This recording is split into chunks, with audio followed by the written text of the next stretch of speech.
A slumber party. Oh, I think your tits are getting bigger. Oh, love it too. Do you think I'm getting better? But be on the lookout for an uninvited guest.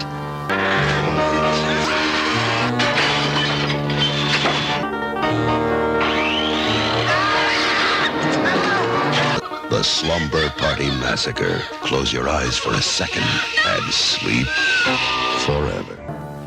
You're not gonna eat the dead guy's pizza. I feel better already. Really, I do. In a world where podcasts reign supreme, two friends dare to ask, do you even movie? Hosted by filmmaker Henrique Couto and movie aficionado David D. Neuer.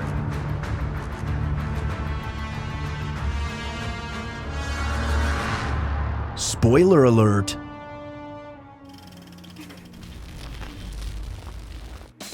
Well, hello and welcome back to Do You Even Movie?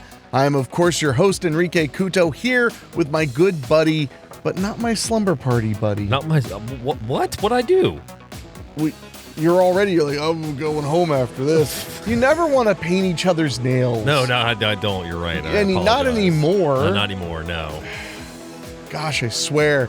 But Double D, David De Neuer. Greetings, everyone. And this week we're talking about one of my all-time favorite films, which means you're not allowed to claim it's one of your all-time favorites. That's because fair. It's mine. That's fair. As we continue Roger Corman Appreciation Month, yes, in honor of the man after he's just recently passed away, we're going to be talking about one of my favorite films he produced, and that is, of course, Slumber Party Massacre from 1982, a film that I feel like is legendary just for the title. Just for the title alone, yeah, I mean, absolutely. I think, honestly, Slumber Party Massacre is...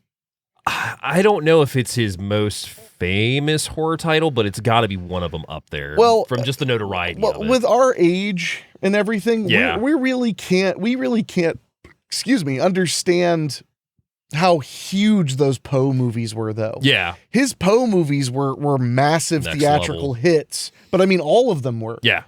I mean, people, you listen to guys like Ron Howard talk about when they were growing up, how they were just... Yep. They were waiting for the next Poe film, the next Poe film, the next Poe film. And of course, my favorite quote was when he said, and we never waited long. And we never waited long, no. No, you did not. They were always happening. Yes. So yeah, we're going to be talking all about Slumber Party Massacre.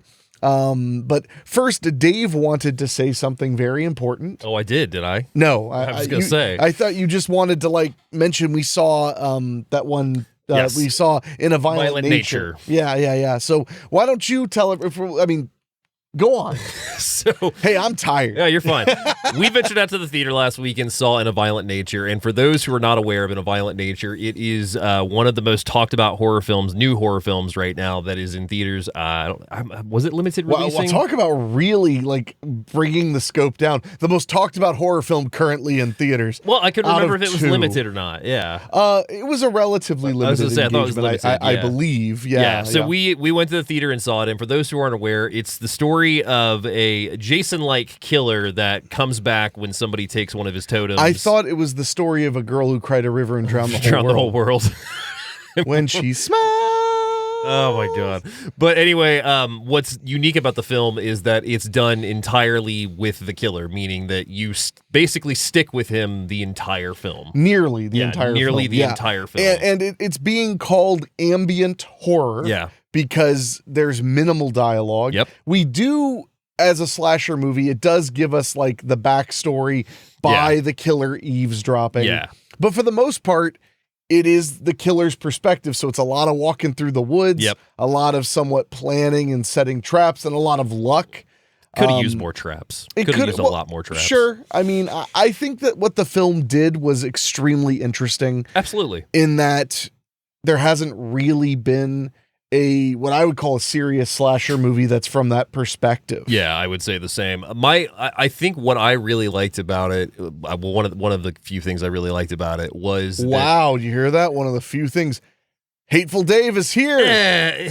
One of the few things I really liked about it was it did kind of keep you. It did kind of keep you guessing what was going to happen next in regards to you follow him waking up out of his sleep that they put him in when they beat him last time, and then like Henrique said, through the dialogue of the characters, you find out his backstory, you find out why he's back, and also you find out that people are aware of him, but don't really think that he's out there anymore. It's been like 10 years since he was supposedly dead or what have you. And I would say like the first, because it's 90 minutes, I think, altogether. So yes, I would say the first 30-ish, 35 minutes, I was really, really into it. And then when it got to the point of the kills, that was where I kind of started to lose my enjoyment of the film for the most part. Really? Yeah. I mean, that's all I hear people praising for the most part is the kills. Yeah. And I mean, and no bullshit. Like the kills are extremely brutal, but like I said, they kind of lose their luster after. Like for one, I'll spoil. There's one that is a guy that gets put onto this log chopper, and the way that the log chopper works is the killer puts the log down, cranks the rod, and the thing goes forward and slices the log. It's the way all log choppers work, not just when a killer's using it. Yeah, exactly. But of course he puts a guy on it and puts his hand down first, chops his hand off, then proceeds to, I think, get his head. And he just chops his head right off. Yeah. The scene takes like 2.5 minutes. It's very long. Yeah, it's meant to be long. Drawn out. And the guy at this point is paralyzed, so you're not getting any of the screaming. All you see is his eyes moving around to show that he's still alive. Yeah, so it's like the violence is absolutely what the film is notorious for right now. But as far as a movie goes for it, it's worth it if you can catch it in theaters, in my opinion. You and I disagreed on this, but I thought the sound design of it was really cool. It gave you a headache. Occasionally, not constantly. There were occasionally moments where I was so happy a scene ended. Yeah, because the sound was really bugging my brain. Because you get a lot of the wood sounds, you get a lot of the killer just kind of trotting through the woods, for that matter. There's a lot of ambient nature sounds and a lot of I don't even know what the word would be. It was just like when the kills happen, and you usually have like a soundtrack kick in. Well, there's no music. Yeah, there's no music in the whole film. There's no music at all. Yeah. Which is a smart way to save money. Yeah, absolutely. But I thought it was fine. I didn't hate it. I thought it was an interesting concept. But unfortunately, my problem with the film is my problem with a lot of horror movies. Yeah. Which is when they decide to they focus too much on the killer. Mm-hmm. I've always complained about that. Like a zombie movie that focuses entirely on the zombies is not very exciting. Yeah. You want to have people to kind of grab your attention. Yeah. And of course we get just the littlest bits and bobs of the characters. They did try to give us some strong stuff so that we remembered the characters. And they definitely gave us somewhat of a story structure with the characters, even though we weren't with them, because it was like you saw the one girl get murdered, and then it was like, I think like 10 minutes later, the friends were like, we haven't seen her, we haven't found her, but like we found a bloodstain or whatnot. So like we were putting pieces together of them going through the usual turmoil that these characters run into with finding their dead friends. But for the most part, I mean, it was very cut and dry, like no pun intended. I mean, it was cut and moist. Yeah, cut and moist. No, and I mean, there were a lot of fun things Moments, to it. Yeah. And I do think if you're an aficionado of horror, Absolutely. you really ought to see it. Yeah. And just get your own opinion of it. I mean, it was a solid, like, fascinating watch for me. One time watcher. I wasn't in love with it. No, like and my biggest concern with people is when it hits Shudder. I think it's at the end of this month, if I'm not mistaken. I don't think it's going to have that same play as it. I mean, obviously, it's not going to have the same play in theater as it did. You think it'll be different at home than in the theater? Huh? I think so. Yeah, crazy, right? Strange, bizarre. I will give it one major prop, which is that for reasons they decided to film the whole thing in 4:3 aspect ratio, which for those who don't know, that's when your TVs were square. Mm-hmm. And I actually think that was really wise. Yeah. It caused you to really focus, since you're not really doing anything other than focusing on what the killer's doing or what's happening. But yeah, following the killer, it kind of harms the There's really no suspense. Yeah. Because it's not like, when are they going to die? It's like, well, they're going to die when the killer reaches them, which you're watching him head toward them. It was like I told you, it was like anybody who's played Friday the 13th the game watching this movie knows exactly what it feels like now to run out of powers and not be able to do anything. It's why I never liked playing Jason. Yeah. I found it too difficult. You really had to like sit there and focus to kill them damn teenagers. Yeah, and no spoilers, but the ending, you're either going to love it or hate it. That's really all I can say with it. I don't know how you would really love that ending. Yeah, but I don't know. Yeah. Maybe I'm being too much of an old grump. Yeah. But the other thing was they tried to give it enough cliches that, you kind of get that warm, fuzzy slasher feeling, but also they skipped a massive amount of cliches. Yeah. There was no nudity. There were no really long, drawn out chase scenes. No. Did you just bump into your microphone? I do that a lot. It's sad. It's sad.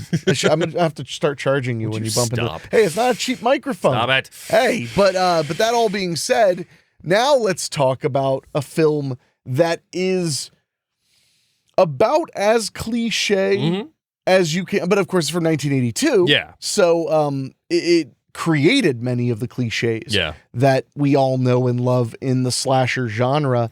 And of course also, what a title. Oh, absolutely. I mean, it's one of the things I've always loved about this film is it's not called Friday the 13th. It's not called A Nightmare on Elm Street. It's called Slumber Party Massacre. AKA Sleepless Nights. Well, it was just shot under that title because, who's going to sign on to a contract that says Slumber Party Massacre? Especially for, schlock king Roger Corman.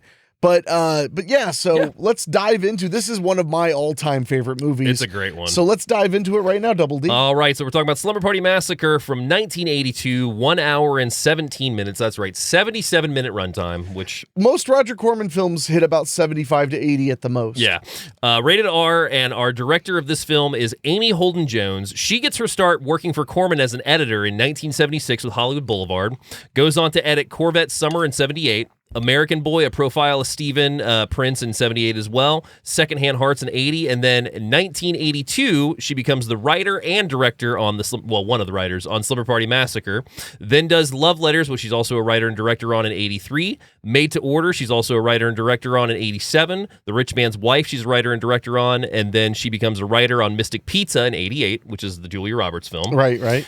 Beethoven in 1992. Of course. Indecent Proposal. That would be the first place I would look for a writer for Beethoven. Yeah. Would be Slumber Party Massacre. Did you direct Slumber Party Massacre? So then she does The Indecent Proposal in 93, Beethoven's Second in 93, which she just got character credit for. The Getaway in 94, the remake with Alec Baldwin and Kim Basinger. Oh, okay. Then she does The Relic in 97, which she's a writer on. Black Box in 2014, The Resident in 2018, which is the TV series she was a co-creator on as well. Okay, nice. Our other writer is Rita Mae Brown. She is the writer on Slumber Party Massacre in 1982, The Long Hot Summer in 1985, My Two Loves 1986, Rich Men, Single Women in 1990, Tales of the Crypt, the Werewolf Concerto episode. Oh, really? I didn't know that. The Woman Who Loved Elvis in 93, Mary Pickford, A Life in Film in 97. Well, and it's probably worth mentioning Rita Mae Brown is most famous, I think, for being a feminist author. Yes, that's correct. Wrote many books which you didn't take a moment to list because you hate women. No, it wasn't that. It was more so just going off her credits on IMDb. That's what I do. You hate women. Oh my God, would you stop? Well, you didn't list a single one of her books. Well, her books are featured in the movie, which I know one of them was the Ruby Grapefruit, I want to say. I don't know. Yeah. I mean, it's not my job to do the research. But maybe when it comes to women, I should research. Homie, that way you're not offended. Would you stop? Dave's so afraid. You should be afraid. No, it's not that I'm afraid. It's more so just now I'm curious as to how many she has. She wrote quite a few books, and she was very famous for them. Ruby Fruit Jungle, In Her Day, A Plain Brown Wrapper, Southern Discomfort, Sudden Death, High Hearts, Venus Envy, Dolly, a novel of Dolly Madison in Love and War, Riding Shotgun, Alma Mater, and then she had mysteries for Mrs. Murphy Mysteries. She did the Runny Mead books, Sister Jane Mysteries, Mags Rogers Mysteries, and also did several nonfiction books as well. I think a lot of her nonfiction books were very famous as well. And the screenplay for Sleepless Nights, which became Slumber Party Massacre, was a spec script she wrote that Roger Corman purchased off of her. That is correct. It sounds like there was a period there where she was really making a hard go at writing screenplays to sell in Los Angeles, which, I mean, any self-respecting literary agent would tell you to do that if you were writing a lot of books and stuff like that. So moving on down the list, we also have our cinematographer, who is Stephen L. Posey. He gets to start as cinematographer in 76 with Emma May, Delusion in 81, Bloody Birthday in 81. Really? The Slumber Party Massacre in 82, Penitentiary 2 in 82, Blood Song in 82, The Escapist in 83, Savage Streets in 84. All right. Maximum Security in 84, Hellhole in 1985, Friday the 13th, Part 5, The New Beginning in 1985. Oh, so he was like Danny Steinman's guy. Yes, he was. Danny Steinman directed Friday the 13th, Part 5 and Savage Streets. That is correct. And Friday the 13th, Part 5, my favorite of the series. Yes. American Driving in 1985, Lone Star Kid in 86, Welcome to 18 in 86, Three for the Road 87, Tour of Duty 87, The Man with Three Wives in 93, River of Rage, The Taking of Maggie Keene in 93, Deadly Whispers in 95, Stolen Innocence in 95. Then he becomes then he was also a director on Tour of Duty in 88, the DEA series in 1990, Gabriel's Fire in 90, The Young Riders in 90, appeared on Babylon 5 as a director in some episodes, Xena Warrior Princess. So he played a director on Babylon 5? Played a director. Okay. Space Above and Beyond in 96, Hercules, the legendary Journeys in 95, Pacific Blue, Renegade, Dark Skies, Buffy the Vampire Slayer, The Burning Zone, LA Firefighters, FX the series in 1997. I'm not familiar with that one. FX the movie. Apparently there's a TV series that came out in 97. That's bizarre. Yeah. Star Trek. I like FX and FX too, but like that's a strange move. They're at least future episodes, I can tell that much. Fair enough. Star Trek DS9 in 98, 18 Wheels of Justice in 2000, so quite a resume. So he went from being a director of photography to a very prolific television director. That is correct, yeah. I mean, and also, Savage Streets, probably a future episode, but the fact that he did that, Friday the 13th Part 5, and Slumber Party Massacre and Bloody Birthday, come on. It is surprising. That's an awesome resume. I would not guess that, I would not guess that particular resume. Yeah. But I think I was the one who kind of showed you this whole like, wow, cinematographers really get around. Yeah. And it was actually all because of a Roger Corman movie where I was like, wait, that cinematographer went on to do This Is 40 for Judd Apatow? It's fascinating. You never know where you're going to go from where you start. You do not at all. So moving on down to our IMDb synopsis, we have a female high school student slumber party turns into a bloodbath as a newly escaped psychotic serial killer wielding a power drill prowls her neighborhood. That's a pretty solid synopsis. You want to see me fuck it up? No. When left home alone by her parents, Trish decides to throw a slumber party, unaware that a recently escaped psychopath with a drill is also on the guest list. That's pretty good. Hey, I got one again. I wouldn't go that far. So, moving to our cast, we have Michele Michaels, who plays Trish in the film. She gets her start in New Year's Evil in 1980. Oh, shit. She was a punker in a car, is the exact credit. Ah, nice. Yeah. Weren't we all? Weren't we all? Slumber Party Massacre in 82, Demon Rage in 82, More Than a Murder in 84, Death Wish 4 The Crackdown in 87, Hero in the Terror in 88, Share the Moon in 96, and 976 Wish in 1997. Not familiar with that one. Not familiar with that one either. I was like 976E. No, not evil. Not that one. So, okay. Moving on down, we have Robin Style, who plays Valerie. She gets her start in The Being in 1981. Remember that movie when we were so excited to watch it? The Being. The one with Martin Landau and that space creature that they talked about on In Search of Darkness, I think there part was 2. Very little to that Very movie. little to that one. Yes. Slumber Party Massacre in 1982, I'm Gonna Be Famous in 1983, Winners Take All in 87, The Life and Loves of a Male Stripper in 87, Sorority Babes in the Slime Bowlerama in 88. In the Slime Ball Bowlerama. Slime Ball Bowlerama. How is that even hard to say? I wrote that. The Slime Ball Bowlerama. I wrote that, but I just didn't say it. I'm just saying, it's not difficult to say. The Sorority Babes in the Slime Ball Bowlerama. Literally not even vaguely hard to say out loud. You know the first time I saw that was with you on Joe Bob, right? Oh, wow. I do remember because I was very disappointed in you. That's fair. Vampire Nights in 88, American Ninja 4, The Annihilation in 90, and Jake and the Fat Man in 1990 as well. Good and well-rounded. And wrapping us up on the cast list is Michael, is it Villella or Villella? Villella is probably how you Villella? want to say it, but Villella would be another way to say it. Villella. I mean, I don't know. Plays Russ Thorne. He gets his start on the Slumber Party Massacre in 1982. Goes on to Love Letters in 83. Amazing Stories in 87. Gotham TV series in 88. Wild Orchid in 89. Wild Orchid 2, Shades of Blue in 91.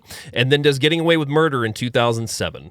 Okay, so interesting career right there. Yeah, interesting absolutely. trajectory. So as of this time, as of this recording, Slumber Party Massacre is available everywhere to stream. It is very readily available, as are many of the films of Corman that Shout Factory has picked up. Yeah. The 80s stuff especially gets proliferated very aggressively. So does this is indeed. one you could definitely give a watch before you hear us yammer further, if necessary. Speaking of this watch along with next week's watch, the only one on our list for this Corman Appreciation Thon is that Frankenstein Unbound was the hardest one to find, obviously. Yeah, definitely. But we've picked 3 very easy ones to watch. We tried. Maybe.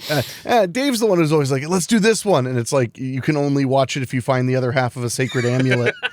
I'm like, Dave, I don't know if the audience is going to find the other half of the sacred amulet. They would if they cared. Damn. Okay. No. That's fair. That's fair. Well played. Well said. What was your first time watching Slumber Party Massacre? Well, that is not a simple story. Good. No, I because need water. Oh yeah, Dave's like, hooray! I don't have to be on camera. No, that's not a simple one, because the first time I saw Slumber Party Massacre was actually not in the film Slumber Party Massacre. Okay. The first time I saw Slumber Party Massacre was as a young child watching late night cable and seeing Sorority House Massacre 2. The entire setup of Sorority House Massacre 2, which is probably my absolute all-time favorite Corman produced film, which I would have picked, but you literally can't get it anywhere. Yeah, you can't. So, I mean, it's not even available on DVD. That DVD is so pricey I have 2 of them. I know. That DVD is so pricey. I grabbed them everywhere I would see one. Hard to Die is also really hard to get. Still have Hard to Die. But I saw that film on cable. And I'm talking, I was young enough that I didn't remember the title. I didn't see it all probably at once, but it played a lot on, it was either HBO or Cinemax. And when they do the opening where they tell you like the history of the killer in that film, they basically do a flashback, and it's all footage from Slumber Party Massacre. I remember that. Which well, I would hope. I mean, you've seen the movie as an adult. Yes. Yeah. But those flashbacks are all from Slumber Party Massacre, which also caused some confusion to people, because they're like, wait, I thought this was a sequel to Sorority House Massacre. Surprise, motherfuckers! It's not a sequel to either film. No, it's not. But it's a hell of a lot of fun. And so that was the first time I saw that footage. And I remember very, very vividly, because the main character, or the character that's telling the story, is basically just kind of riffing and saying that it's a man killing his whole family, when in reality it was clips from Slumber Party Massacre. So then years and years go by, and I buy Slumber Party Massacre on DVD. I bought 1 and 2 when it first came out through Concord DVD, which would have been in 2000 or 2001. So probably Best Buy. Oh, it definitely was at Best Buy. And I bought those because I'd always heard they were legendary. And of course, what a title. Yeah. Slumber Party Massacre. Absolutely. And that increased my confusion immensely, because I watched it and I was like, some of this is ringing a bell, but most of it isn't. And then it took me another 2 or 3 years. When Sorority House Massacre 2 came out, I bought that and then realized, oh my God, that's the movie I watched on cable all the time. But watching Slumber Party Massacre for the first time, I was probably 13 or 14 years old. And it was just everything I wanted in a B slasher movie. Yeah. As if there are A slasher movies. But it was what I mean, it had naked girls. It had the slumber party element. It had kills, but it wasn't obsessed with gore, but it was very violent. And I remember not only loving the first film and then being completely perturbed by the second film. Yeah. Because I was like, where's the one I saw? And also, why is he singing? And why is the drill a guitar? Oh, right, because it's awesome. Yes. But I just remember watching it and being so obsessed with it. I have vivid memories of showing my teenage girlfriends Slumber Party Massacre and being like, you better like this or there's going to be trouble, man. Actually, it's really funny. I showed a girlfriend it when I was like 17, and she explained to me what underoos were, because the girls were all wearing underoos. And I was like, really? What the hell? Because she was just like, wow, look at all these underoos in the shower scene. So that was my first time with Slumber Party Massacre. And it was a staple my entire childhood, as something I would put on really late at night. Yeah. Often. So that's mine. What about you, D? So I'm sure it comes as no surprise to you that I became aware of this because of the Going to Pieces documentary, the Rise and Fall of Slasher film. Because you're just a poser. I'm just a huge poser, yes. But no, what stuck with me specifically of it from that documentary was they talked to Amy Holden Jones in it. Right, right. And then she talked about how, it was originally supposed to be a parody and everything.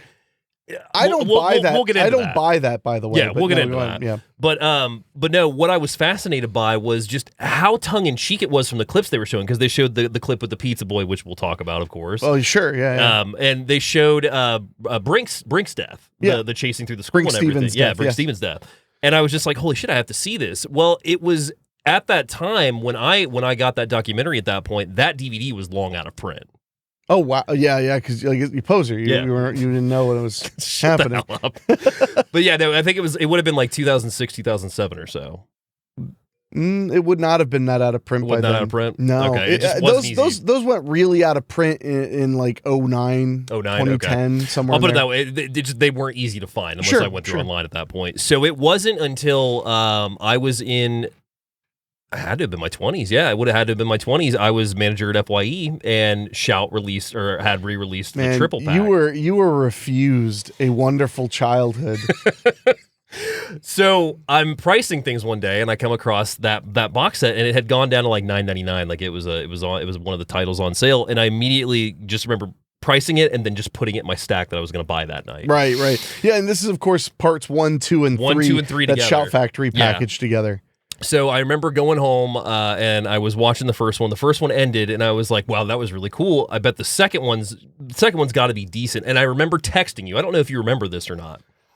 Vaguely, yeah. But I texted you and I said, "I just finished Slumber Party Massacre 1 is too decent." And you texted me back, "Fucking watch it now." that sounds like my high-end advice. So when Slumber Party Massacre 2 ended, then I was like, oh, well, it's still like I still got time for another movie, not realizing how the runtimes were. So I watched all 3 of them back to back one night. Did you ask me about 3? I asked you about 3 as well. I feel like I have strong opinions on 3 as well. Because 2 ended, and I was like, what? Because I can't remember what you said exactly, but I texted you and I was like, 2 just ended. I have no idea what happened. I think I remember exactly what you said. You said good. Oh, now watch 3. Good. Now watch 3. Spoiler alert for those. Holy shit. So I love the Slumber Party Massacre movies to the point that my Babysitter Massacre, the first Babysitter Massacre movie I made, it borrows more from Sorority House Massacre 2, but it very much.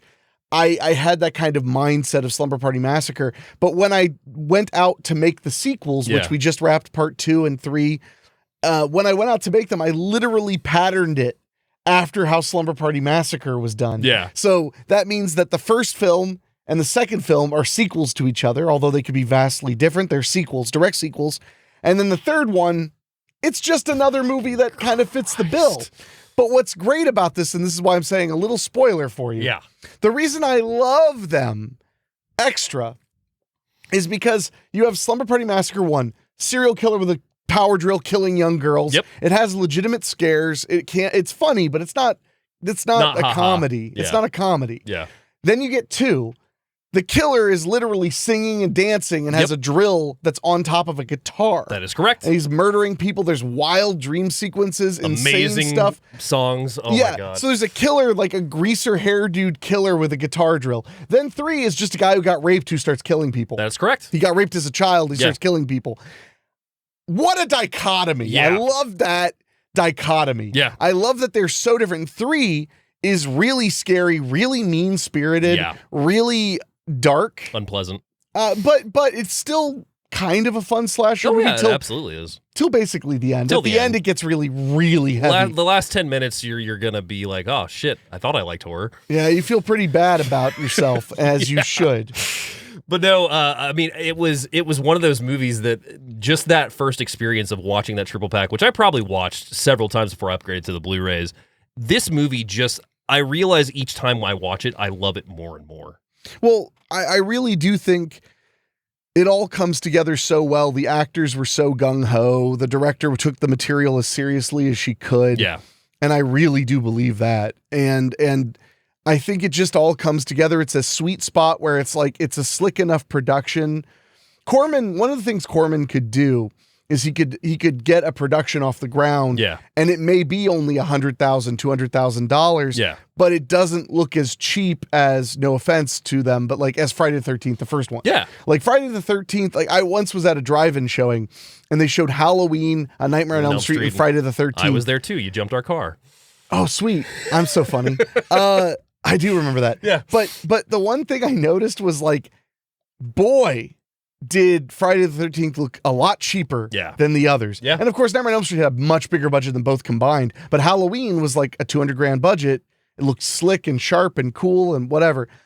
Slumber Party Massacre is very technically proficient overall while being very, very cheap, which was Corman's entire superpower. Yeah, I mean, it goes without saying that I think what makes the movie stand out a lot is especially the setting of it, where we have basically one house and another house back to back. Yeah, there are actually 3 houses. 3 houses, yeah, actually. Yeah, right. I mean, it's just the 3 houses are because there's the neighbor and then there's the girl neighbor. Yeah.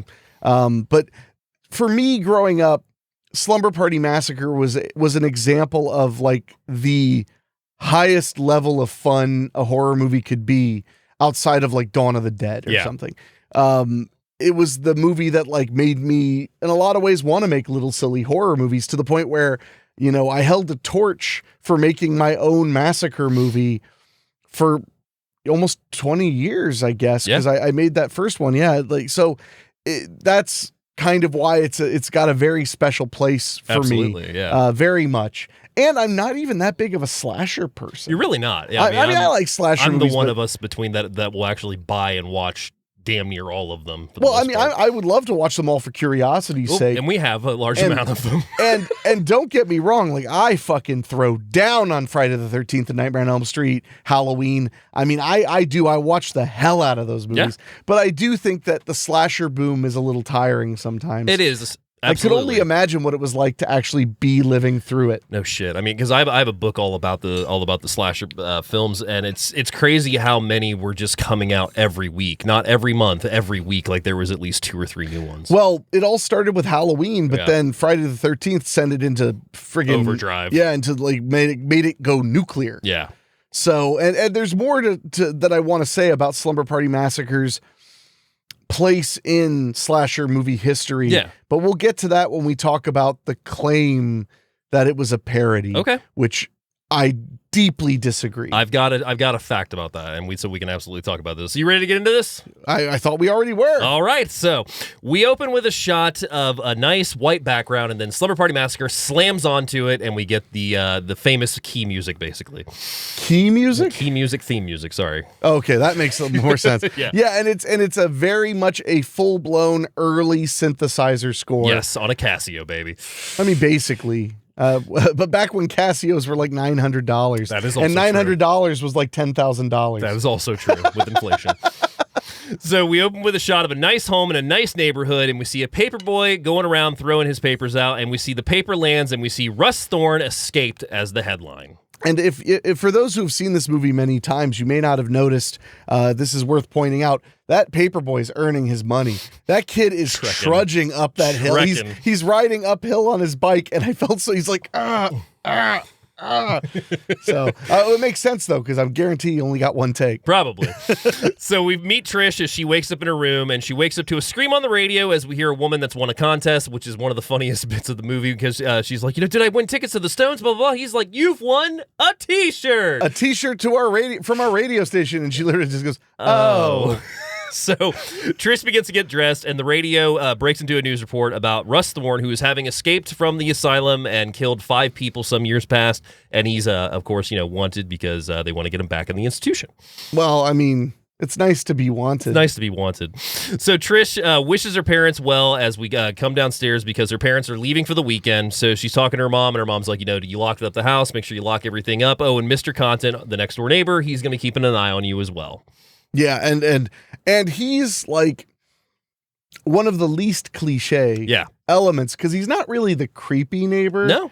But he is like, there is that thing where it's like he's like a younger, handsome guy, and you're gonna watch over your 17-year-old daughter. I don't know, man. So Trish wishes her parents well. They pull out of the driveway, and Trish has also picked up a bag of some stuff in her room that she goes to throw away, one of which is a Barbie doll, and we see a hand that we do not know who it belongs to reach into the can, grab the doll, and reach back out. Which I do love the symbolism. Throwing away a Barbie doll says something. It says innocence. That it says I'm a woman now. Yeah. And then of course the next thing we see is her breasts. That is true. Well, basketball game first. Oh no, she changes. Well, that was before that. That's when we first meet her. Oh, okay. Yeah. Oh, okay. I got confused a little bit. Okay, Yeah. then we had basketball practice. Then she tossed it? No, she tosses it as her parents leave. So As her parents- oh, she okay. wakes up, changes her Right. clothes, Oh, okay. Yeah, yeah. tosses it. I see. Yeah, I got you now. Yeah. But I mean, but those two things kind of establish this idea that she's no longer a child. Yeah. That she's an adult, I suppose. Maybe I'm reading into it too hard. Could be. I mean, it's a Corman film. We don't know.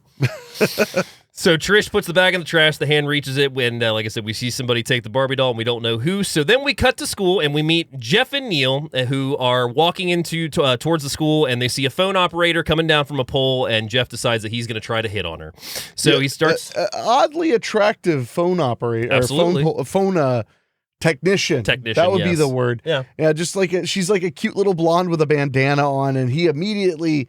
is all about like, have you ever thought about dating younger men? Which Yeah. I was like, God damn, kid's in high school and his riz is all the way up already. It is indeed. So he's walking with her and talking with her. She's not showing much interest, but she stands by her van watching them walk away. Oh, she seems to like in a like playfully appropriate way enjoy his attention. Yeah. She's just kind of like, well, I never really thought of it before. Never really thought of it. And then he's like, are all the phone workers as attractive as you? She's like, I don't know. Yeah, I don't know. So then suddenly she's pulled inside her van by Russ Thorne, who jumps on top of her. He's throwing her around, and the guys are walking towards the school. So behind them, you see her in the back of the van just banging on the window, trying to call for help. Suddenly, Russ throws her down and kills her with the drill. Yes, a magically battery-powered drill. Magically battery-powered drill. Well, they didn't with a take... huge drill bit. They didn't take... the path of driller killer and have an entire explanation of how the drill is battery powered. There is that, which I want release the Snyder cut. Anyway, you got Scanner Cop 2 where they completely take away Scanner Cop 1's problems. Oh, that's one of the greatest moments in cinema history. Is if you, like me, love the film Scanner Cop, the opening dialogue of Scanner Cop 2 negates the entire plot of Scanner Cop 1. It does. It's one line from, what's his name? The actor who passed away, he was in Breaking Bad. He was the vacuum cleaner salesman. Crocodile. Yeah. Or not crocodile, alligator. Robert Forster. Robert Forster literally just... The first film's about having scanner powers and how they make you go crazy if you don't take your ephemeral, which stops your powers. Yeah. And then literally it's like, how does he use his powers? He's like, well, they designed a new form of ephemeral that allows him to use his scanner powers without any of the difficulties he had before. And just like that, the first movie fucking doesn't matter. Doesn't matter, and Scanner Cop 2 is on its way. But we're not talking about Scanner Cop 2. The showdown, not yet. Not yet. Oh, that's coming. I don't know. I mean, we'd have to, I do love Scanner Cop and Scanner Cop 2. That was another late night cable. I watched it dozens of times and I didn't know there was a Scanner Cop 2 or a Scanner Cop. I thought I was watching Scanners. Yeah. Because I'm like 9 or 8. So it was years later I rented Scanners and I was like, This isn't Scanner This Cop. isn't what I thought it was. And then I looked in, I was like, Scanner Cop. Yeah. The only film directed by Pierre David. We got to take down the Scanner sequel soon. You got that Blu-ray we haven't tapped into. That's true. So anyway, the phone one's killed with gory results because that is one thing that this movie does not shy away from. For the most part, there's a lot of splatter. There's a lot of splatter and some off-screen deaths, but for the most part, you definitely get the splatter. Yeah, it's not a Tom Savini blood or effects fest, but it has special effects and it has some gore. Yeah. So in the school, we meet the rest of the girls, which are Jackie, Valerie, Diane, and Kim and Linda, and they're all playing basketball. And the coach watches them game for a little bit, then dismisses them to hit the showers. God damn right. Yes, because we cut to one of the most, I don't even know how to describe it. The word you're looking for is gratuitous. Gratuitous, that is exactly it, yes. I wish I had like a bell, just a ding, but I don't. So we are watching the girls shower, and they're talking about their tit sizes, about how some of them have gotten bigger. Well, the one line is like, I really think your tits have gotten bigger, and all these voices at once go, mine? Mine? Very funny. Very, very like the kind of thing a woman would write, knowing what it's like to be a teenage girl. Yes. Very, very funny. We're also introduced for the first time ever in a theatrical film to Brinke Stevens, a Scream Queen legend.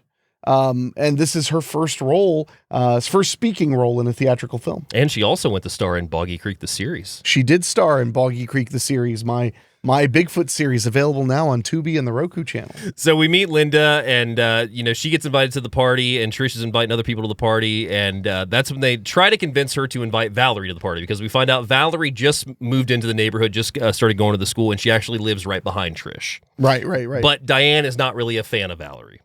What is the exact reason? Oh, it's jealousy. Is it just jealousy? Because she's beautiful. Yeah. Like, because remember they say, like, are you just mad because she's prettier and she's good at basketball and she's pretty? And her response is, well, she works at it. Yeah, she works at it. Which is like, oh, okay. So Valerie overhears this because Trish goes to invite her to the party, and Valerie's like, I can't come, and just suddenly leaves. So the rest of the crew get ready to go, and they actually give Diane some shit for being mean.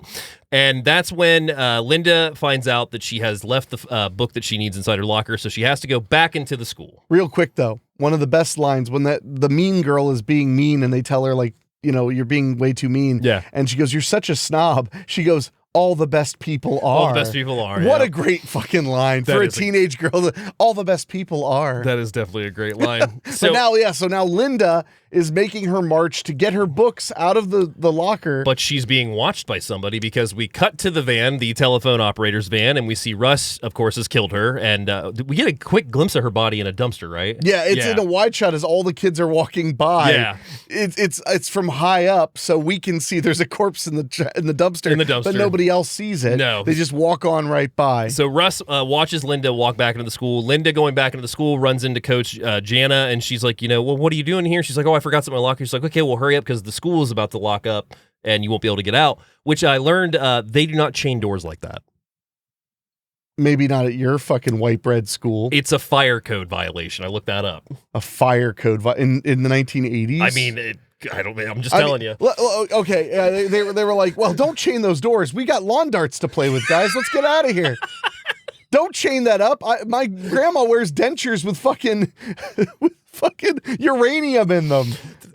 quick off topic. Menards is selling lawn darts again, and they're the saddest looking lawn darts now. You got to sharpen them yourself. They're all hard plastic. Like, there's not even like really any like much of a steel point to them anymore at all. Well, that's because they became illegal. Yes.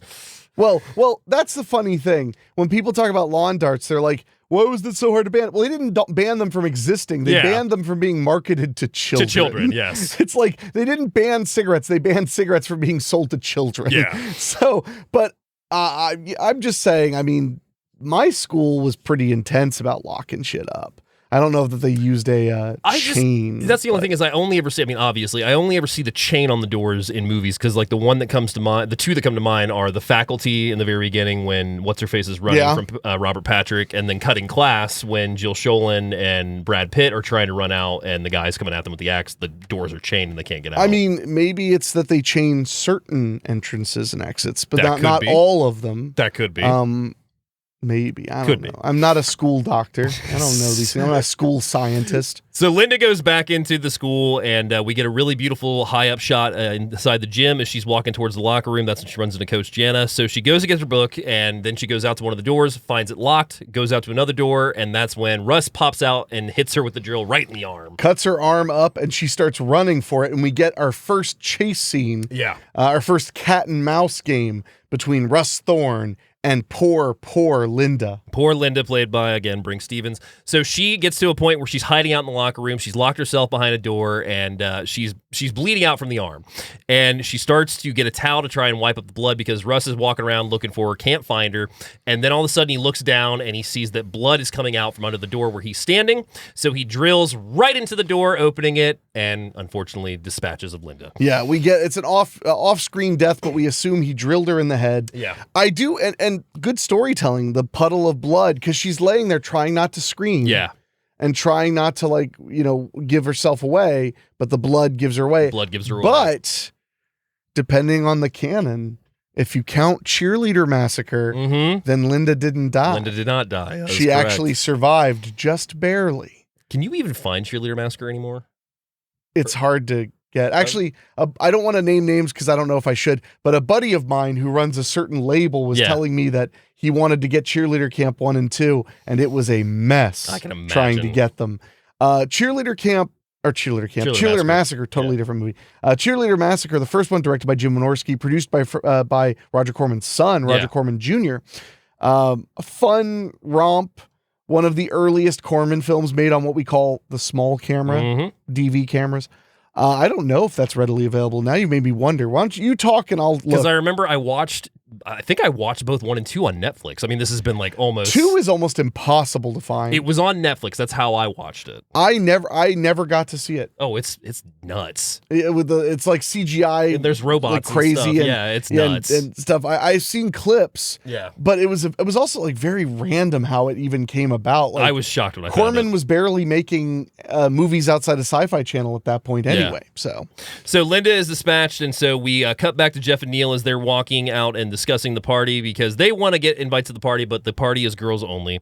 So with Linda gone, we cut back to the girls as they are walking home, and we also cut back to Russ, who runs back out to the van, gets in it, and starts driving off. So the girls are walking home. We see all of them dropped off or walking up to their house, including Diane, who is scared by her boyfriend, John Miner, who she grabs quickly and throws him to the ground, and he asks about the party, and she tells him that it's girls only, but she'll see what can happen.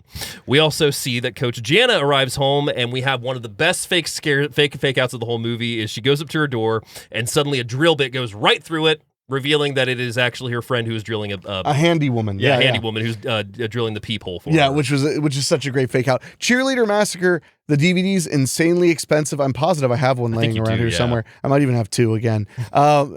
Shit happens. Yeah. And not streaming anywhere. Not surprised by that. It's fun. No, Cheerleader Massacre is fun, yeah. It's fun. I always loved Wynorski's cameo. But hold on. Do you know there's a piece of lore you may not know? I may not. What do you got? Did you know that there is a Sorority House Massacre 3? It's Not Hard to Die? No, there's a movie that actually was shot and called Sorority House Massacre 3. I didn't. Directed by Jim Wynorski in the 2000s. Never been released ever. Oh, shit. And now that Corman's gone, people have been asking Jim, like, is it ever coming out? And Jim's like, I have no idea. He said, I've seen it once. The final cut, it was shelved indefinitely. Damn. If I that's all I really remember off the top of my head. But I remember being like, what the, like foam coming out of my mouth. I'm like, I need it. Give. Yeah, no shit. Anyway. So she throws John to the ground, and he's like, what about the party? And she's like, we'll find out later. So Coach Jana arrives home. The drill goes through the door, scares her, and she also asks if she's seen her cat. And Pam, her friend, tells her that she hasn't. So the coach also asks if the telephone repairman has been by, and she's like, oh yeah, I saw his truck in the neighborhood across the street an hour ago. Yeah. No, I love that little gag. I love that little gag. So Trish, who thinks she is home alone, is walking through her house, and she's enjoying herself. She sits down at the piano, but then she's spooked because she hears somebody upstairs in her house. So she runs towards the door, and she is startled as she finds out that Mr. Contant has let himself in because he thought he heard something over here, so he went over to check, and he apologizes to her, and he offers to keep her company until her friends arrive for the party tonight. Yeah. So Coach John, I'm just giving Dave daggers. No, because you threw it to me while I was trying to pull some info about Sorority House Massacre, the final exam from 2007. I've seen that poster before, but I didn't know it was real. Well, that's a poster, early poster for it. Fourth Sorority House Massacre film began production in 2001 and wrapped principal photography in 2002. The film had changed the name to Final Exam in August. The film was scheduled to release in 2007 on DVD under another new title, The Legacy, but Roger Corman's Concord Pictures closed up shop and the film was never released. In March of 2015, Jim Wynorski released a poster for the film on his official Facebook page with the title Sorority House Massacre, The Final Exam. As of December of 2022, it is unknown as to whether the film will ever be released. Sam Phillips, who portrayed a fictionalized version of herself in the film, reprised her role in Cheerleader Massacre, a direct sequel to the Slumber Party Massacre. Let's see. Jim Wynorski posted on his Facebook, there's no plans to release it. He also mentioned that he's glad because it was, quote, a horrible mess. And the story was supposed to be about the ghost of a dead sorority girl returning and killing the girls who were responsible for her death. Damn. He did not post that there were about 5 different directors after he left. So maybe that's why it's a mess. It could be, yeah. Anyway, sorry, nerd massacre stuff. I mean, people take the massacre films very seriously. Yeah. The old Hochstetter place was the website for forever. I apologize. I don't know if it's still currently running. I don't think it is. But for a decade or more, it was the place for everything massacre movie. Anyway, so the party's getting going. Party's getting going. So Jeff and Neil plot that they're going to stop by the house and scare the girls. And we also see this happening while they walk past a telephone repair van. So later that night, Trish gives Mr. Canton a cup of coffee while waiting for the girls to arrive. Suddenly, the doorbell rings, and she goes to the door, and it's Kim and Jackie who arrive with beer and weed. But of course, Trish, not wanting to alert Mr. Canton, is like, whoa. Oh. Not just any weed. Maui Wowie.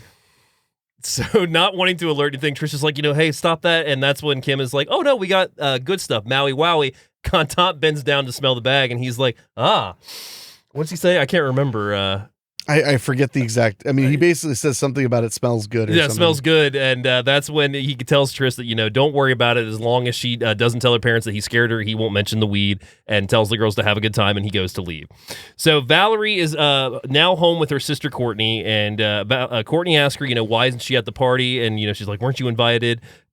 Valerie changes the subject and tries to distract Courtney. Trish and the girls then get into the weed, and they're having a good time eating chips, drinking, and smoking a joint. And talking shit. And talking shit. I mean, just gossiping. Yeah. When men do it, it's talking shit. Yeah. When girls do it, it's gossiping. Yes. So they're talking, and all of a sudden they get scared because they hear glass break. So they go to the kitchen, and they find think it's out. Stone Cold Steve Austin. They find out. Dun dun dun dun dun. They find out that Trish let the coffee pot on the stove empty and the glass broke because of the heat. You ever had that happen, by the way? I had that happen not to me because I don't really drink coffee. Yeah. I had that happen at an office I worked at. Yeah, somebody just left the tempered glass pot on there chilling. And all the liquid evaporated out, and then it just broke it. Oh God. Yeah, we didn't have one break, but we had one get burned, and then we all got a memo at work about maintaining the coffee pots. Which work was this, if you can say, or was this your current work? Current work. Okay, roger that. Yeah, current work.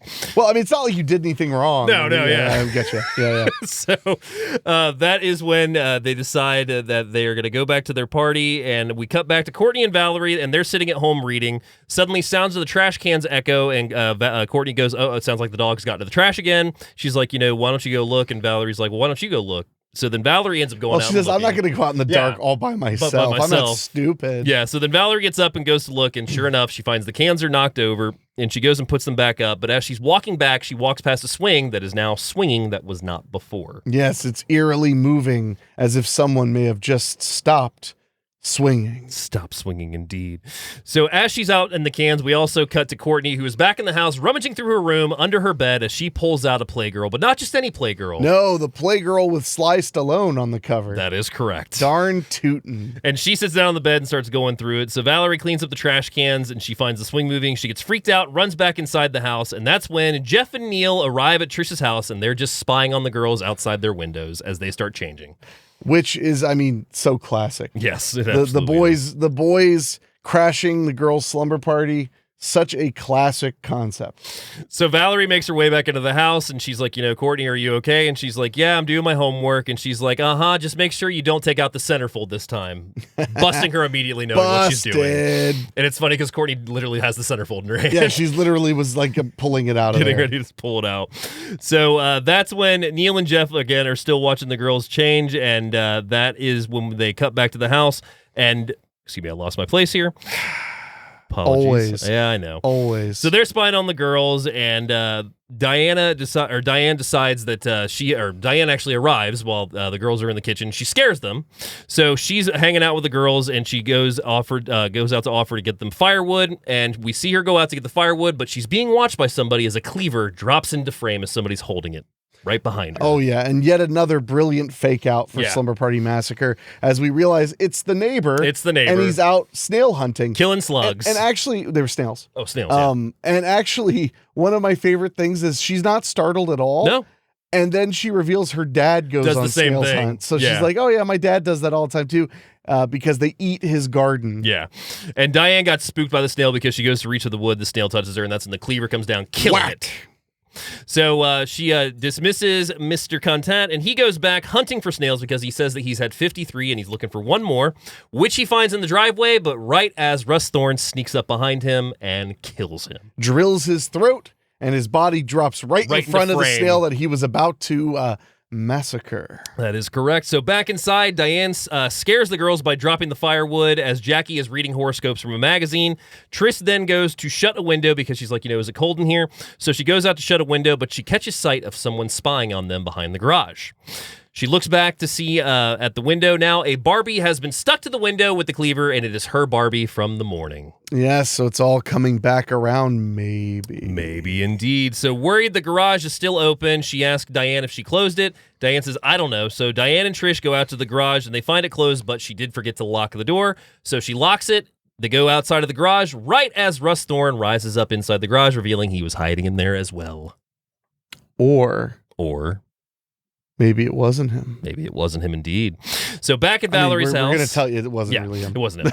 So back at Valerie's house, she looks out the window before busting her sister with the Playgirl, and she joins her, taking the magazine back as she's flipping through it. Back at Trish's, Trish, Jackie, and Kim eavesdrop on Diane, who is speaking to John on the phone. Oh my God. One of my favorite moments of the whole film. Yeah. She's, what is it called? Pooh? Oh God, I can't remember. Pookie? Something like that, great. yeah. I thought you'd write it down. My apologies. You sit there with your laptop the whole time. I type, yes. I assume you're doing something. Oh, yeah, no, I'm not writing entire summaries. They're all listening in on their private conversation, which goes from them calling each other pet names to her referencing a certain, well, we don't know what, but a certain sex act. Yeah. And saying, do you think I'm getting better? Better at it? And the girls are just losing their shit till they finally laugh so hard that they hear them eavesdropping. Yeah, so she busts them, and she's like, very funny, you guys. So right as they get busted, the power goes out.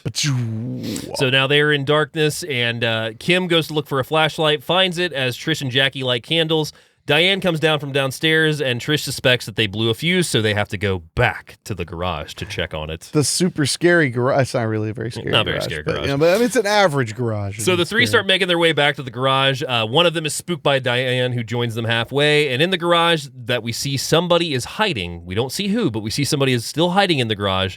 So Trish goes to the fuse box and reveals that none of the fuses have blown, but several are missing. Yep, which would mean sabotage. Sabotage indeed. Somebody took them, and that somebody is Jeff, who gets clocked with the flashlight as he scares them, falls to the ground, revealing that he and Neil are the ones that took the power because they give the fuses back to them. So back at Valerie's, she hears the cans rattle once again, and she goes out to check, finding them both knocked over this time. She quickly puts them back up again and is grabbed by Courtney from behind, who she tackled to the ground. And then she's like, hey, it's just a joke. And that's for, making the comment earlier at me. So we see John has arrived at Trish's house, and he's sitting in the driveway waiting for Diane. Diane goes up to him, and he's like, hey, babe, are you ready to go? And she's like, I can't go yet, but hey, pull in the garage, and we'll see what we can do. So she goes into the garage. They start making out, and she closes the door, but once again, forgets to lock it. Ooh. So Valerie does Courtney's hair as she sits on the bed with her sister, and Courtney ends up asking her once again, like, was she really invited? Did she really get the invite to the party?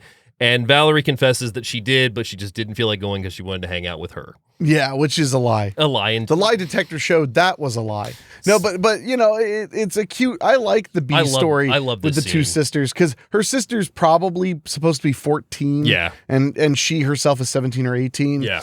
So it's lots of like, will I be pretty like you? Because she's in her awkward stage. Yeah. And her sister's kind of bullying her, but in a loving way. I love those scenes with that. Well, and she's doing her hair, and she what hairstyle do you want? They're looking through magazines. So she tells her that she can give her Brooke Shields hair. So then we cut back as Courtney asks, will there be boys at the house? And that's when we cut back to Trish and Trish's Jeff and Neil enjoy themselves listening to the girls in the kitchen. They're smirking, just listening to their conversation.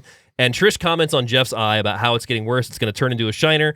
Do you have anything to put on it? And she's like, oh, we don't have any steaks. She's like, what about this? And pulls out 2 hot dogs. But not just hot dogs.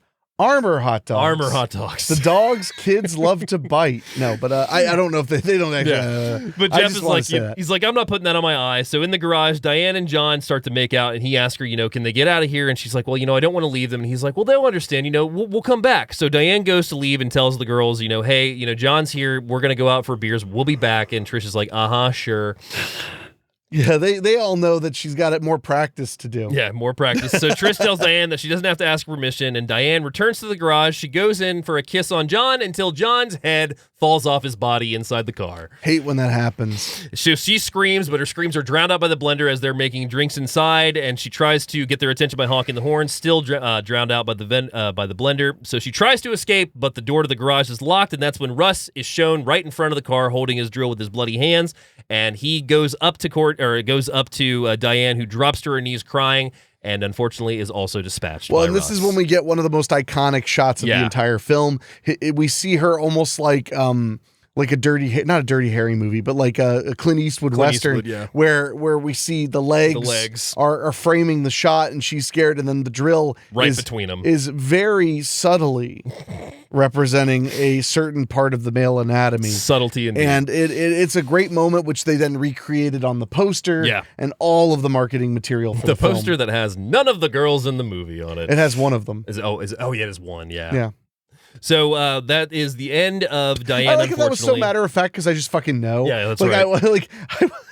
I didn't even think to be funny about it. I just fucking know because I'm so obsessed with it. Which, by the way, that poster is right there. But it was shot by Jim Wynorski. Oh, that's right. Yeah, it was one of the first posters he worked on. Signed by him, right? No. Oh no, who's signed by? It's signed by Brinke Stevens, Deborah DeLisso, the guy who played Russ Thorne, his name's escaping Michael. me, and the guy who gets stabbed horribly to death. Oh shit! Okay. Yeah, it's That's signed awesome. by 4 people from the film.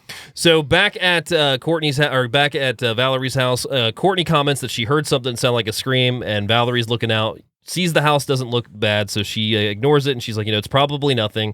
So that's when the girls inside are trying to figure out a sports score, and they call Coach Jana to figure it out. At this point, the pizza arrives that they ordered. Hooray! They go to the door and find out that the pizza guy is dead with his eyes drilled out. Yes, but somehow he stood there. Oh, and we forgot the best comment. Oh, yeah. So they go to the door, and they're like, hey, how much is it? And we hear a voice go, 6 so far. The voice of Russ Thorne, who I guess was like Weekend at Bernie's, holding him against the guy door, up until the last second. So Jackie opens the door. The pizza guy with his eyes drilled out falls forward. The girls are on the phone with Coach Jana. They start screaming and hang up the phone. So Coach Jana is freaking out now. And of course, Courtney hears the scream again, and she's like, something's going on over there. So Coach Jana actually calls Valerie, and she's like, hey, you're the neighbor. Do you see anything going on? She's like, well, there hasn't been like anything really tonight, but we heard some screams, but the house is like completely dark now, so we don't know what's going on. And what could be going on? What could be going on, indeed. They're probably just playing light as a feather, stiff as a board. Aren't we all? I don't want to know if you're stiff as a board, David. Oh, too late. Fuck. So Coach Jana tells Valerie to stay put, don't go out of the house. She's actually going to go over and look at it herself. So the girls rush in and pull the pizza guy in, shut the door, and that's when they cover him up with the blanket. And right as they're about to make another call, Russ cuts the phone line while he's looking in on them as they're making the call. So they freak out again. And that's like I said, Coach Jana has called Valerie at this point. So Neil and Jeff try to figure out what they're going to do to help the girls, and they're having a little powwow. Suddenly, they decide that it's probably best for them both to split and try to reach somebody because they'll have better chances split up. Splitting up, always a good idea in a horror film. Always a great idea. Neil recommends they split up and try to make a run for it, so we see Trish arming Jeff with a knife and guiding him to Mr. Content's house through the garage, as Jackie and Kim are arming Neil and telling him the same. Both boys run out to the garage as Jeff finds Diane dead as she's hanging from the roof of the garage, and that's when he gets hit in the back with Russ's drill. Good night, nurse. Right through the shoulder, man. Yeah, it punches straight through the shoulder. Right through, like, surprisingly. Pretty surprisingly violent moment. Yes, it is, absolutely. So Diane's dead, and now Jeff has fallen to his knees, and that is when we see Neil making a run to Valerie's house, trying to get her attention, but Valerie is inside watching. I believe it was Hollywood Boulevard, if I'm not mistaken. I mean, they showed, I know earlier they showed Rock and Roll High School on the TV. Yeah. But it wouldn't surprise me if it was Hollywood Boulevard. So that's when Neil is trying to bang on the door to get Valerie's attention. Valerie not really hearing this, except she turns the TV down, starts to hear it. But at this point, Russ has caught up with Neil and jumps on him, pulling him from the door, and he gets brutally stabbed in the front yard. My God. Yeah, that one is like shocking. Like, the level of violence in that scene is kind of like a lot more than all the other violence in the movie. It's just really frenetic and brutal. Yeah, I mean, he gets stabbed at least like 6-7 times, and he's just crying out until suddenly he stops crying out. Oh, strange. So we What see a coward. We see Russ drag the body back to the car trunk, and he's counting the bodies, and he goes 1, 2, 3, 4, shit. And that's when we see that Jeff has gotten out of the trunk and is crawling towards the back door of Trish's house. Yep, he's trying his best. So inside, Trish, Jackie, and Kim sit with their backs to each other, all holding knives, and that's when they go to check on the pizza guy, and Jackie comments, oh my God, he's cold. Is the pizza getting cold? As Jackie removes the pizza box from him and takes a bite. And places the box onto his back. Yes. So the pizza box is now resting on top of a corpse. Yes. Instead of the corpse being half on top of the pizza. And she decides to explain that when she gets nervous, she has to eat. It makes her feel better. And she's feeling better already. But she also comments, life goes on. Oh my God, yeah. Life goes on. I feel scene. better. I really do. As she takes a big bite, grossing out both Kim and Trish. God love the weirdos. So we see Jeff at the back door bleeding and wincing in pain, and the girls hear him making scratches on the door, but suddenly Rush catches up to him and drills him to death right at the door as blood goes under the door, and the girls start freaking out once again. Yeah, now shit has hit the fan fully, I would say. I would say so too. So we see that Coach Jana is on her way over to Trish's house, but back at Valerie's house, Val calls to Courtney with no answer as she looks out the window to see that Courtney is walking right towards Trish's house.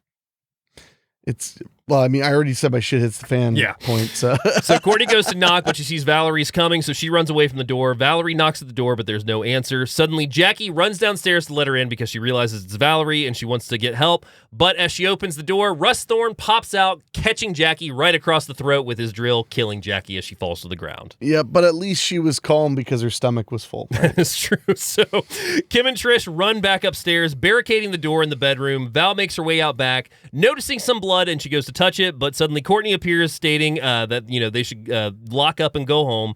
So Val says she's going to go check the front one more time and she'll be back. As she leaves, leaving Courtney in the backyard, a storm flashes as bright lightning goes over Courtney. Yes. And we hear that a storm is moving in. So Valerie, finding the door ajar, goes up to it, and she's making her way inside and finds that it's completely dark. Upstairs, Kim and Trish hear her, and they're like, we have to help her. And they're like, well, what if we go down there and alert him, and he finds her first or finds us? We got to stay up here. So Valerie makes her way through the house and finally exits it, finds Courtney has left her spot, so she goes to look for her. But upstairs, not realizing that Russ has snuck in behind them, Kim and Trish are discussing what they're going to do and how to get out. And this is a beautiful, beautiful scene because they're framed right in front, and behind them, the window is still blurred, but we start to see Russ in front of it, and suddenly he just comes inside the house, sneaking right up behind them. Yeah, and completely silent. Yes. He's super quiet.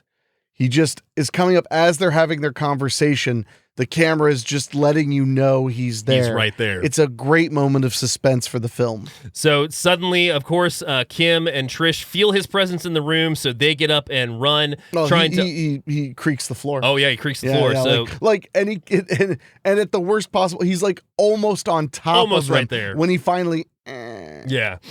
So they go to work on barricading the door, but Russ rises up, knifing Kim, who drops to the floor as Trish gets out and runs away. Russ begins to look through the house for Trish, and Valerie is still outside searching for Courtney, who she finds slumped over in the yard, another fake out, and she goes up to her and she's like, are you okay? Suddenly Courtney rises up like a zombie and kind of scares her, and she's like, let's go home.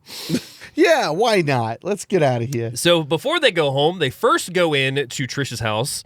And that is when Courtney is like, oh, man, it looks like they really had a party in here. Like, can I have a beer? And she's like, no, you're a minor. You can't drink. And she's like, come on, just one. And Trish is like, no, let's go. Or Valor is like, come on, no, let's go home. Courtney, not listening, goes to open the fridge, which I forgot to mention. As she opened the fridge the first time, every time the fridge was open. Yeah, we see Kim's dead body just stuffed right inside. And on the last time when she opens it fully, the body spills out. Yep. Knife in the heart. And then the screaming starts. The screaming starts, and that's when we see Russ is still upstairs checking under the bed, checking closets, and we see that Trish is hiding in a clothes bag in a closet. So when the body falls out, of course, Courtney screams, and she goes running away, and she goes and hides under a sofa as Valerie tells Courtney to run. While under the sofa, we see Russ start dragging the body of the pizza boy, which he goes to the basement door, throwing it down the steps, landing right in front of Valerie. Yeah, you gotta spruce the place up a little bit. There's a lot of names in this. Well, it's almost like every person has a name. I know, it's crazy, right? And every rose has a thorn. Every rose does have a thorn. So Valerie... a rust thorn. A rust thorn. God damn it. So Russ then... Thank you. Having disposed of the pizza boy's body into the basement, he takes the blanket that was covering him, gets under it, and hides. Right as Coach Jana appears at the door, and she walks in, sees nobody, looks around, and sees somebody under the blanket. So she goes to pull the blanket, and Russ lunges up with a drill, which misses her. But Coach Jana, being a badass that she is, quickly arms herself with a fire poker. And this is another one of the best moments of suspense is when he's just under the blanket as she's trying to figure out what the hell is even going on. It's another scene that always stayed in my mind. So in the basement, Valerie is now searching for a weapon, and she finds a saw. She activates the saw, and then she's like, okay, I'm going to go do this. So she starts running towards the steps, but the extension cord of the saw runs out, and she is pulled back down to the ground.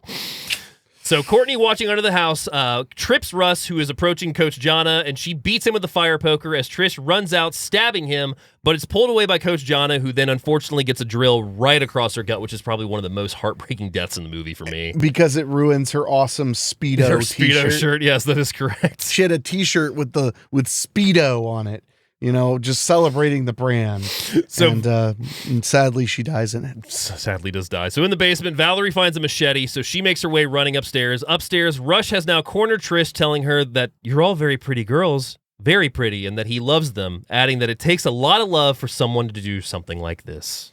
Which is one of my favorite, like, creepy moments. I like that the actor put a lot more into Russ Thorne than I think anyone else would have. We will talk about that in just a few. So he also comments that, you want this. That's always the creepy one to me when he says that. So suddenly Valerie emerges from the basement, chasing Russ outside as they face off by the pool. Russ raises the drill as Val swings the machete, slicing his drill bit off of the drill. More of a circumcision. Right into the pool. A nip off the tip. So then she slices his hand off as he winces out and screams in pain, and then he comes at her, and she takes another slice right across his gut, knocking him into the pool as he bleeds profusely. Yeah, the swimming pool starts turning red very quickly. So Courtney rushes to Val's aid as Russ rises from the pool, attacking her. He throws Courtney to the side, hitting Val repeatedly. Trish runs out of the house at Thorne, and he fights her off. Lunges then at Val as he dives through the air as she grabs a machete, holding it up in the air as Russ dives right onto it as it goes right through him. He screams out as blood pours from his mouth, and then we watch the three survivors begin to cry. Both Trish and Valerie scream out as Courtney just winces off like in terror, like completely just in shock from the whole thing, and we hear sirens echo in the distance, and that is the end of 1982's The Slumber Party Massacre. It's true, you kids. So would you like to know some fun facts about the movie? There's nothing fun in life anymore. The budget was $220,000. The film opened September 10th, 1982. It opened on my birthday. Yes, I wasn't born yet. Not yet. It opened on my birthday. That's hilarious. Yeah, in LA it opened on September 10th. And then grosses $3.6 million. Yeah, that's a hit. That is a hit. Shot in Mar Vista, California, and filmed in 3 weeks. Sounds right, yeah. Rita Mae Brown wrote a screenplay for a parody teen slasher titled Sleepless Nights. However, when she submitted it to the producers, they filmed it as if it weren't a parody and retitled it Slumber Party Massacre. As a result, the movie displays a lot more humor, both intended and unintended, than others to the genre. I completely disagree. What do you got to say? Well, it doesn't make any sense. Okay. That claim. So if the movie was released in 1982, then that would suggest that the film had to have been written earlier. Okay. So probably 80 or 81. Yeah. There were almost no cliches yet. No, that's true. Slumber Party Massacre established many of the cliches of the genre itself. I don't understand how it could be a parody of what basically didn't exist. You didn't have the Slumber Party movies at all yet. The idea of a bunch of girls getting together for a weekend had not become a cliche yet. In 81, what Halloween's like how many years old? 5, 6? 78, so... Oh, yeah, it's barely... Okay, so you barely even have Friday the 13th to parody. Yeah. All you really have is Black Christmas and Halloween. Psycho, Texas Chainsaw, Black Christmas. Texas Halloween. Chainsaw for sure. Yeah. But like, I wouldn't call Psycho No, a slasher movie in the purest sense. But like, so what is the script parodying? Yeah. There's almost nothing to parody, and I could be wrong, but that just doesn't make any sense. I could see that. To me, it's so clearly a cut and dry, pardon the pun, slasher film. Yeah. With some little bits of humor, but like, what was it parodying? Because Slumber Party Massacre made most of these cliches a thing. Yeah. It made the boys crashing the slumber party a thing. It made the creepy neighbor a thing. It made so many of those cliches a thing. So I just don't understand this idea. I really feel like it's more likely that Rita Mae Brown was claiming that after the fact because she didn't want people to think she wrote something so lowbrow and simple. And I can see that. But that's just my opinion. Yeah. I could be wrong, but I don't know what would it be parodying. Halloween had just come out. Yeah. Had just come out. So that's my opinion. So my 2 cents. Yeah, no, I could definitely see that because like that's one of the things they talk about in Going to Pieces. Amy Holden even mentions it that it was supposed to be a parody. So I've always heard parody that. of what? Yeah, of Halloween and nothing more, because Halloween was like the only one. I mean, Texas Chainsaw a little bit, but even Texas Chainsaw was a proto slasher. Yeah, Halloween and Friday the 13th were like the slashers that established it. Yeah, it's nothing like Friday the 13th. No, it doesn't really do any of the cliches Friday the 13th established. Yeah. So again, I could be wrong, but I mean, in my knowledge of silly slasher movies, this was the beginning of a trend, not the end, or even the middle. Yeah. So Amy Holden Jones states the movie was supposed to clock in about 90 minutes, which I don't believe. Considering the film only runs about 76 minutes, there was a different ending. We reshot to punch it up. It must have been lame because I can't remember it. I think it was the same, but without the pool. We ruined the pool with the reshoot, but it was fun. Amy recalled one other particular scene that admitted for pacing was a scene with the girls playing with the Ouija board, spelling out the words death. Oh, that'd be fun. I mean, but that became see again though, that would have like started that cliche. Yeah, because they only do that in Spookies. Hey, we're not talking about Spookies. So the original ending of the killer killed in the living room. The original ending had the killer killed in the living room, but Corman dug the film and gave Jones a little extra to write and reshoot a bigger ending. It was the right call, as this end not only castrates the killer, but also allowed Jones to emulate something she learned on Taxi Driver. She rewatched the classic while rewriting this ending, and constant yelling in pain that the film's finale struck a chord with her, stating it's very unnerving. Okay, I could see that. The handywoman actor who drills and coached Janice Peephole was actually one of the set designers for the film. That would make sense. They'd have a drill and they'd know how to use it. Brinke Stevens said in an interview that during the shower scene, she had no problem being nude, but several other girls put tape over their nipples so the director couldn't use shots of their breasts. That's why only bare backs of most of them are shown.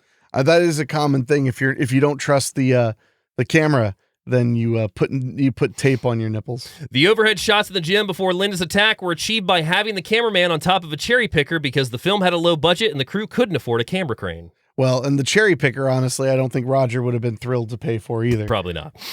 Jones wanted to direct and asked Francis Dole, a writer and story editor associated with Corman, for advice. Jones was given a number of scripts, and Jones chose the script that would become Slumber Party Massacre, then under the title, Don't Open the Door, and decided to film the first 3 scenes. Her husband, cinematographer Michael Chapman, acquired equipment and film and hired the actors from the University of California, Los Angeles, and they shot the scenes at their house over a weekend for $1,000. She showed the result to Corman, who agreed to finance the film. Well, yes, but she did not want him to finance the film. Yeah. She just wanted him to see she could do it. Yeah. And then he was like, let's finish the movie. And she wasn't even that into the concept. Yeah. So she was very surprised he wanted the rest of the movie. So it definitely... unexpected turn of events. Absolutely. So Michael Villella read the book Helter Skelter in order to research the role of Russ Thorne, a role he remained during the duration of the filming, which helped creep out the young woman. Villella isolated himself and avoided talking to the other cast members during the shooting of the picture. He created a whole backstory for his killer character well beyond what's mentioned in the film. Yeah, he really brought a lot to the character. Yeah. Aaron Lipstadt, who plays the pizza boy, directed Android in 1982, which was produced by Corman, who also produced Hollywood Boulevard, the film being watched by Valerie. Hey! Roger Corman insisted on using the title Sleepless Nights while trying to convince homeowners to let their properties be used so that people would find it as a classy thriller. Very common tactic. Very common tactic. Amy Holden Jones recalled how Roger Corman would occasionally deny their daily request for a generator, adding, "You can make do, Amy. I remember I had a scene once and we just had circled the cars and turned on the headlights. She needed them for interior shots, though, so happily the electricians would scale the utility poles and tap into public power. When we ran enough lights, you could see the streetlights in Mar Vista dim," says Jones. I mean, you know, that's why you have electricians on those sets. Back in those days, you had to have electricians. Yeah. Always. First credited role and first nude scene for future Scream Queen Brinke Stevens. Stevens said in a later interview that she did very well in her audition, and director Amy Holden Jones wanted to cast her in one of the leads. Unfortunately, Stevens had to fly up to Lake Tahoe for modeling assignment during the middle of their shooting schedule, so she had to accept a lesser bit part where she said she basically stripped naked, took a shower, and was murdered quickly. And that one I'd never heard before. Yeah, that's a new one. To me, anyway. Yeah. Brinke Stevens said that she spent 45 minutes in a parking lot with a sound guy screaming into a microphone for her off-screen death scene that ended up helping her perfect the art of screaming, which she used throughout her career. That is very, very true, as one of the original Scream Queens. Yeah. For the scene where Kim's dead body was in the fridge, Deborah DeLisso had to be stuffed in the fridge and was clinging with her right hand where the light bulb used to be, holding her breath and playing dead for a full 5 seconds twice before slowly flopping out. She recalled that the scene, as tricky as it was, but was thankful for her past gymnastics training for that particular moment in the film.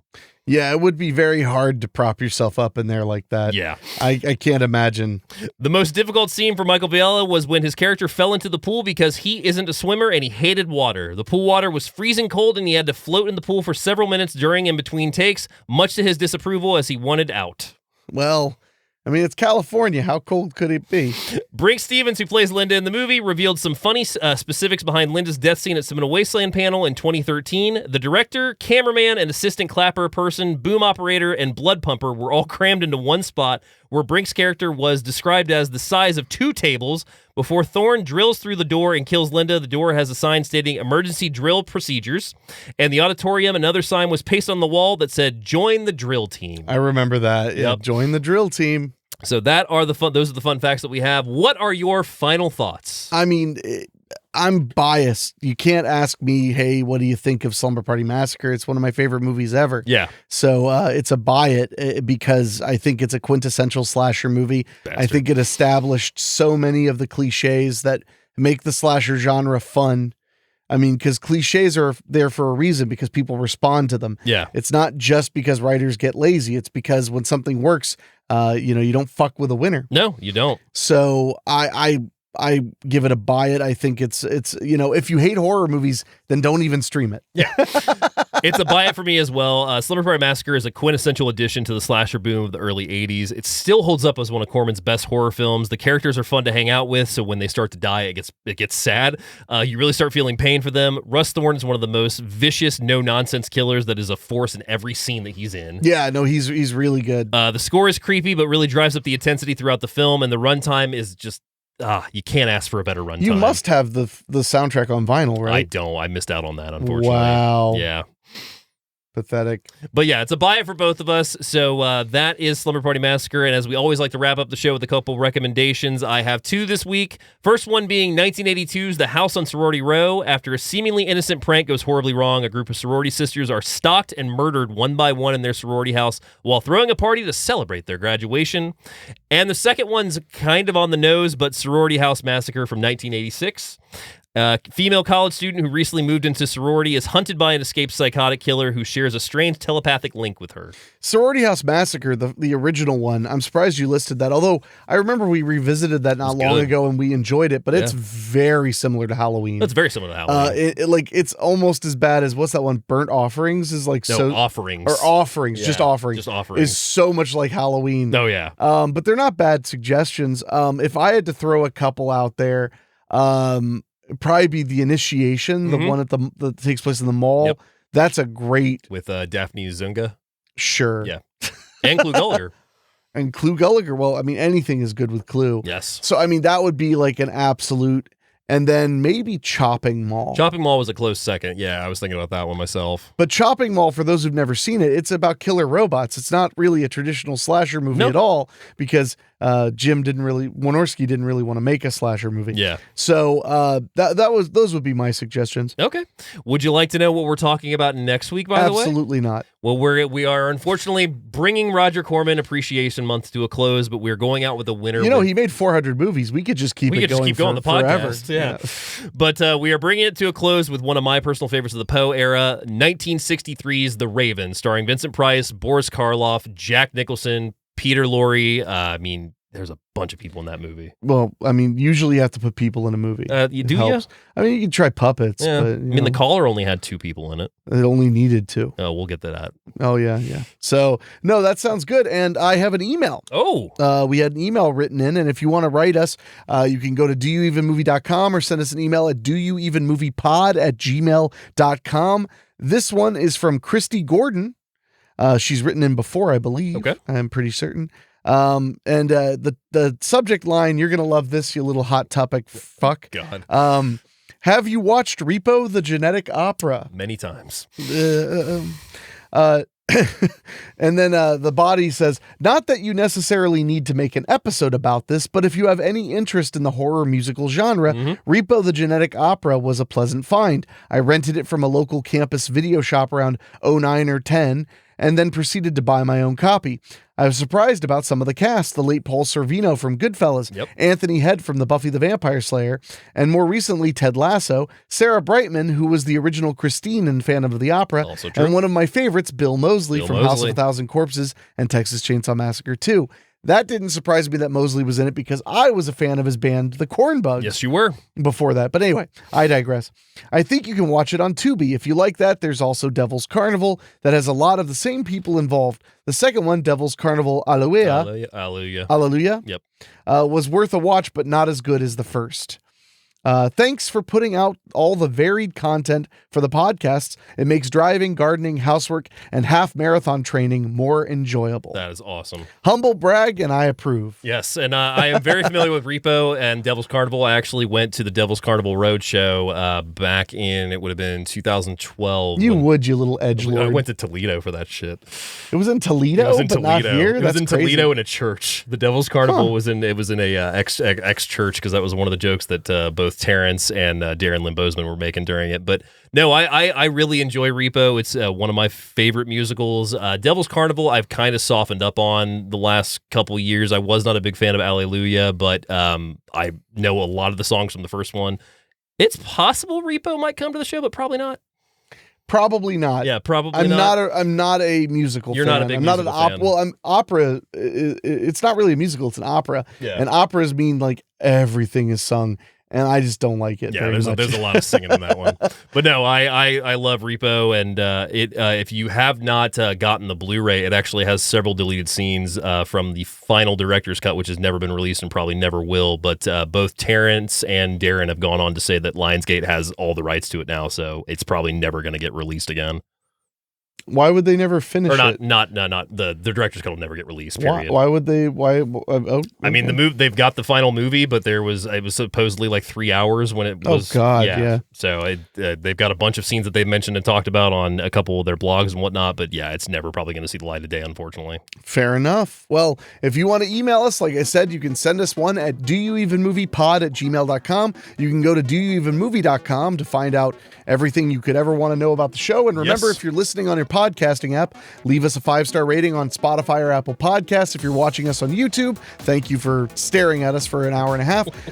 Leave a like, leave a comment. It really does make a big difference. And if you really want to support us, we would appreciate your Patreon patronage. You can find all of that at doyouevenmovie.com. So anything else from you, Dave? That is all I've got this week, but I do want to say that if you've not seen Slumber Party Massacre and you've listened to this whole episode, still go watch it. It's 100% worth it. As opposed to all the other movies we've done, where it's like, just don't ever watch them. I love Slumber Party Massacre. Like, it's such a fun movie. Well, I mean, I would agree. Yes, and we also watched it very late because we're recording this podcast very late. Yes, it's very late at night. So we'll see you guys next Tuesday when we cover Roger Corman's The Raven right on Do You Even Movie. Adios.